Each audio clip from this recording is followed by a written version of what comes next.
সোনালী বিক্রি করতেছি 250 থেকে 260, ব্রয়লার মুরগি 160। এরকম যদি দাম থাকে তাহলে আমাদের জন্য ভালো হবে।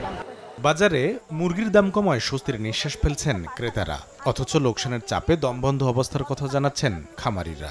ব্যাপক হারে লস হচ্ছে, আমরা খামারিরা মাটির সঙ্গে মিশে যাচ্ছি। গত 2 টিপ তুললাম, প্রায় 2 থেকে 2.5 লক্ষ টাকা আমার মুরগি লস হয়ে গেছে।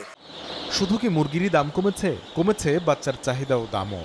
সম্প্রতি প্রাণী সম্পদ মন্ত্রণালয় সহ সরকারের বিভিন্ন দপ্তরে পাঠানো চিঠিতে এমনটাই দাবি করেছে মুরগির বাচ্চা উৎপাদনকারীদের শীর্ষ সংগঠন ব্রিডার্স অ্যাসোসিয়েশন অব বাংলাদেশ, বিএবি। সংগঠনটির তথ্য, 46 টাকা উৎপাদন খরচের ব্রয়লারের একদিন বয়সী বাচ্চা ডিওসি গেল এপ্রিলে 30 থেকে 40 আর মেতে বিক্রি হয়েছে 8 থেকে 10 টাকায়। সেই হিসাবে সপ্তাহে 1,92,00,000 বাচ্চার বিপরীতে ওই 2 মাসে লোকসান হয়েছে 323 কোটি থেকে 415 কোটি টাকা। একইভাবে প্রায় 43 টাকা উৎপাদন খরচের কালার বার্ডের ডিওসি গেল এপ্রিলে 25 থেকে 35 টাকা আর মেতে বিক্রি হয়েছে 15 থেকে 20 টাকায়। এতে সপ্তাহে 36 লাখ বাচ্চার বিপরীতে ওই 2 মাসে লোকসান হয়েছে 44 কোটি থেকে 65 কোটি টাকা। অর্থাৎ দাম পড়ে যাওয়ায় ব্রয়লার ও কালার বার্ডের বাচ্চা উৎপাদনকারী প্রতিষ্ঠানগুলো গেল এপ্রিল মে মাসে লোকসান গুনেছে 367 কোটি থেকে 480 কোটি টাকা।